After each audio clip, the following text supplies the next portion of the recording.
bahaya. Mending nggak sekolah asal jujur. Tapi sayangnya pejabat kita tuh nggak sekolah dan nggak jujur. Kombo maut. Di negara maju pemimpin itu cerdas, terdidik, visioner. Di sini yang penting bisa baca situasi, terus pura-pura nggak lihat rakyat. Ijazah palsu nggak usah dipermasalahin lah. Yang penting apa? Korupsinya asli, konsisten dan terstruktur. Ngapain ribut soal ijazah palsu? Kita kan hidup di negara di mana gelar bisa dibeli, asal fee-nya ditransfer sebelum diaudit. Banyak yang bilang dia nggak punya ijazah bro, ya malah bagus, berarti dia nggak sempat dirusak sama sistem pendidikan yang korup. Tapi ada yang udah rusak. Yang penting bukan ijazahnya, tapi niat korupsinya. Itu perlu dari hati demi keluarga dan cucu-cucu offshore. Ya, ijazahnya palsu, tapi lihat dong track recordnya. Proyek mangkrak, rekening siluman, villa, itu prestasi bro. Saya angkatan 82, Fakultas Hukum Universitas Gadjah Mada. Saat ini sebagai? Profesi saya sebagai praktisi hukum yang memang sudah saya tekuni 30 tahun lebih ini. Ya, nah, saya kenapa tadi digeret ke sini hadir? Saya juga terpanggil pertama ini alma mater saya. Marwah dari alma mater saya harus terjaga. Alma mater saya jangan terseret dibawa kemana-mana. Alma mater saya harus tegak dalam menjunjung tinggi kebenaran dan juga objektivitas. Nah, berkaitan dengan proses ijazah tadi yang disebut-sebut tadi, saya memang berbeda pendapat dengan kawan-kawan ya, terus terang ya. Karena yang mengatakan ijazah Jokowi palsu, saya bertanya, apakah pernah yang mengatakan Jokowi ijazah palsu melihat ijazahnya Jokowi? Kalau saya belum pernah. Adapun yang dilihat di medsos itu fotokopi ijazah, jadi bukan ijazah. Apa yang dilihat di medsos itu adalah foto dari ijazah, entah dari mana saya nggak tahu, tapi foto, jadi bukan ijazah. Sampai hari ini saya yakin yang hadir di sini belum pernah melihat ijazahnya Jokowi. Nah, jadi bagaimana mungkin kita mengatakan ijazah itu asli atau palsu? Ya, itu satu. Kedua, karena persoalan ini tidak bisa diselesaikan secara negosiasi, yang bersangkutan tidak mau menunjukkan kalau memang dia punya ijazah, satu-satu jalan adalah proses hukum di pengadilan. Itu jalannya tuh. Namun sedikit masukan bagi kawan-kawan, kalau Anda menggugat Jokowi mempunyai ijazah palsu, pendapat saya akan mentok, 10 kali pun akan mentok. Karena Anda akan diminta untuk membuktikan ijazahnya itu ada atau tidak. Itu dulu. Kalau ada baru dilihat palsu atau tidak. Nah, jadi sekarang biarkanlah tim TPUA nanti membuat suatu konstruksi hukum yang lain, bukan berkaitan dengan masalah ijazahnya asli atau palsu, tapi ada bentuk lain dalam konstruksi hukumnya yang nanti sama-sama kita saksikan kalau ini masuk ke ranah hukum di pengadilan. Saya pikir itu kalau saran saya.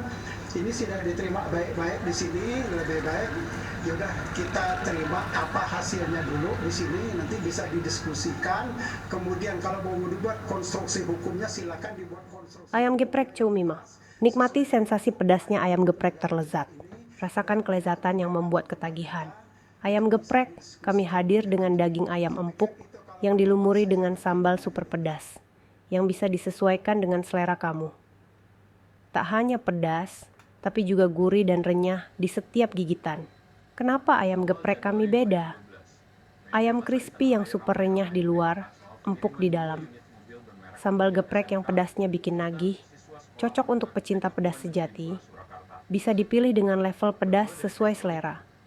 Dari yang mild hingga yang super pedas. Harga per porsi Rp15.000. Plus nasi Rp20.000. Harga tahu Rp2.000. Tempe Rp2.000. Tunggu apa lagi? Segera datang ke Ayam Geprek Ceumima di Az-Zahra Computer.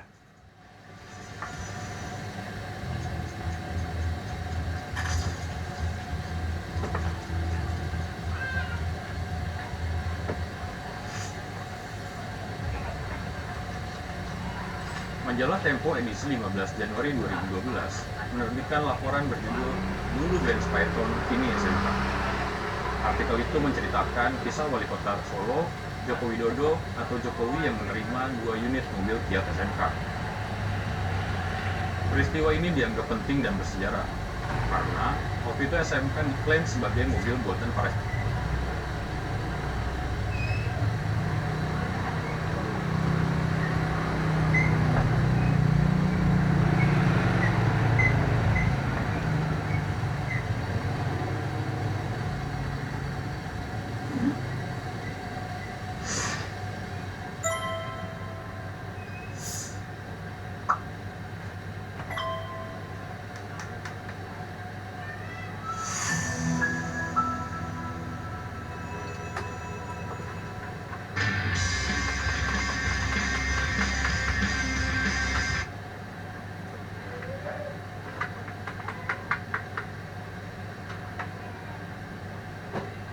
terakhir sama bekas bos saya, sekarang masih bos saya.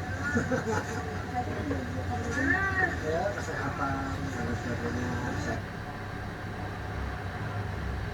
Saya sehat, beliau saya minta arahan-arahan.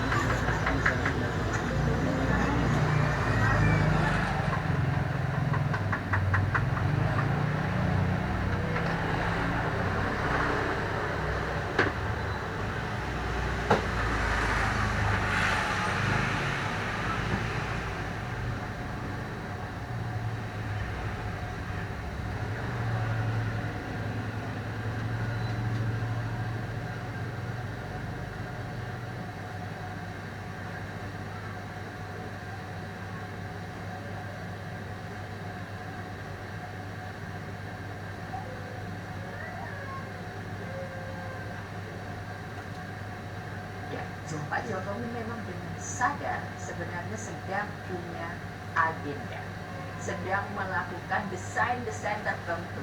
Nah, kalau saya melihat apa tujuannya? Ada 2. Yang pertama adalah untuk tetap mengamankan dirinya atas kesalahan-kesalahan yang diperbuat selama 10 tahun periode kekuasaan. Dia tetap tidak mau tersentuh hukum, dia tetap mau semua proyek-proyek, plan-plan yang sudah dilakukan itu semuanya aman, terwujud. Itu yang pertama. Lalu yang kedua, kita nggak bisa naif, Pak Jokowi sedang bekerja untuk 2029 untuk memuluskan juga. Ya. Jadi Pak Jokowi sedang bekerja, bukan Pak Jokowi sedang post policy. Jadi berarti menarik nih analisanya Mbak Oki baru pertama kali saya lihat analisis begini bahwa oleh karena itu harusnya Prabowo berhati-hati ya. Nah, ini dia. Kan waktu bahwa Pak Jokowi ini bukan post policy, justru dia sedang menyiapkan sesuatu. Betul. Assalamualaikum warahmatullahi wabarakatuh. Sahabat Ilham sekalian, jumpa lagi kita di channel yang keren ini. Ya, sahabat Ilham sekalian, ada hal yang menarik yang ingin saya sampaikan, yaitu mengenai bocoran ordal dalam menyangkut rencana Gen Solo. Jadi bocoran ini beredar kemana-mana. Saya paling tidak ada 2 orang yang menyampaikan kepada saya secara langsung, yaitu Muhammad Said Didu dan satunya lupa saya. Dan ini ngeri-ngeri sedap. Saya bertanya dari mana nih sumbernya, dari X ya, tapi belum tahu siapa. Biasa ya, di X itu suka sekali bocor-bocorin sesuatu.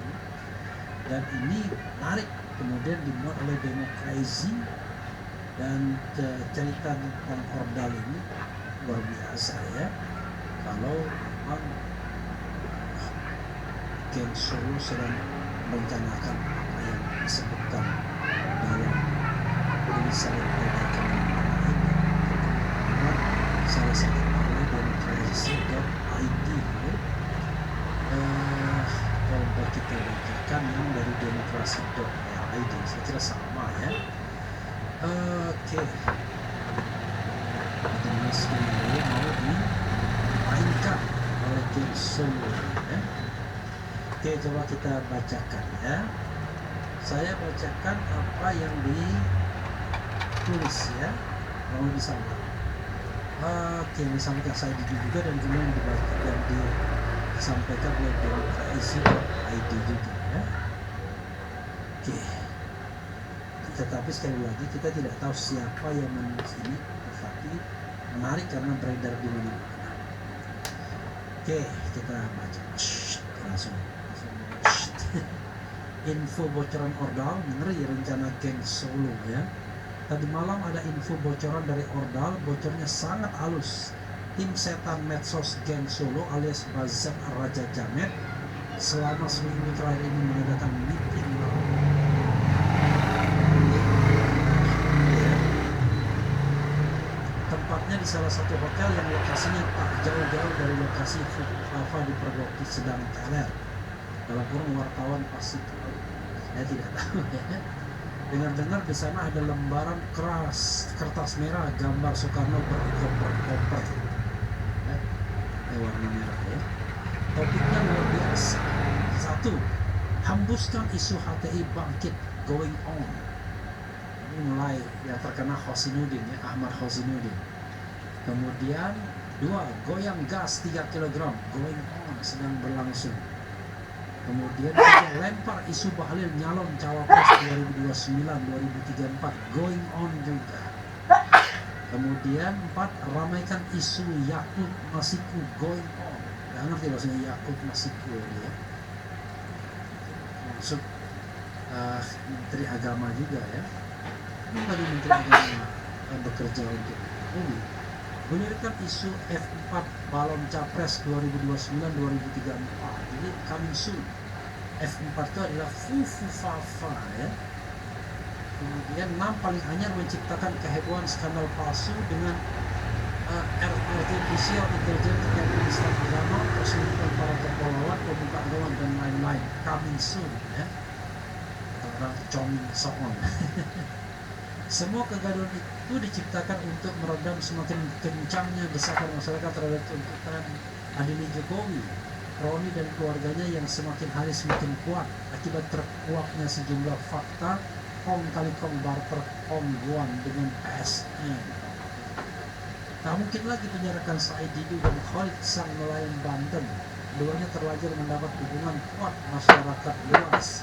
Apalagi setelah tes ombak dengan panggilan polisi kemarin, masyarakat malah semakin panas dan puas.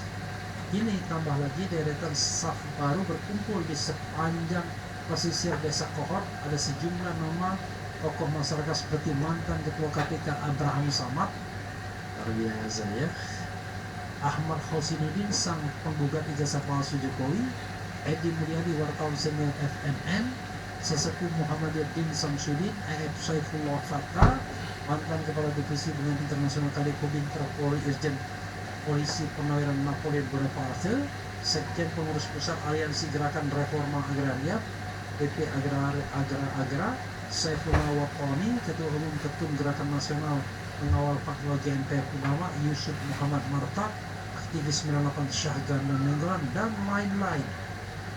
Masalahnya bukan hanya sejumlah tokoh yang namanya disebut di atas, namun semakin hari ribuan massa dari berbagai pelosok Banten, Jakarta dan Bekasi tumplek juga di sana. Jadi sahabat sekalian, coba kita kasih foto yang demo terakhir di desa ya. Dari Dongnya ya. Kini malam-malam Raja Jamet tak lagi senyaman saat masih tidur di kasur empuk istana. Apalagi setelah beberapa pentolan kepala naga mulai marah dan merasa dirugikan dengan situasi yang semakin memojokkan bisnis mereka. Bahkan nama-nama yang tadinya tak terlihat kini mulai disebut-sebut oleh para tokoh seperti nama Intan Salim dan PND.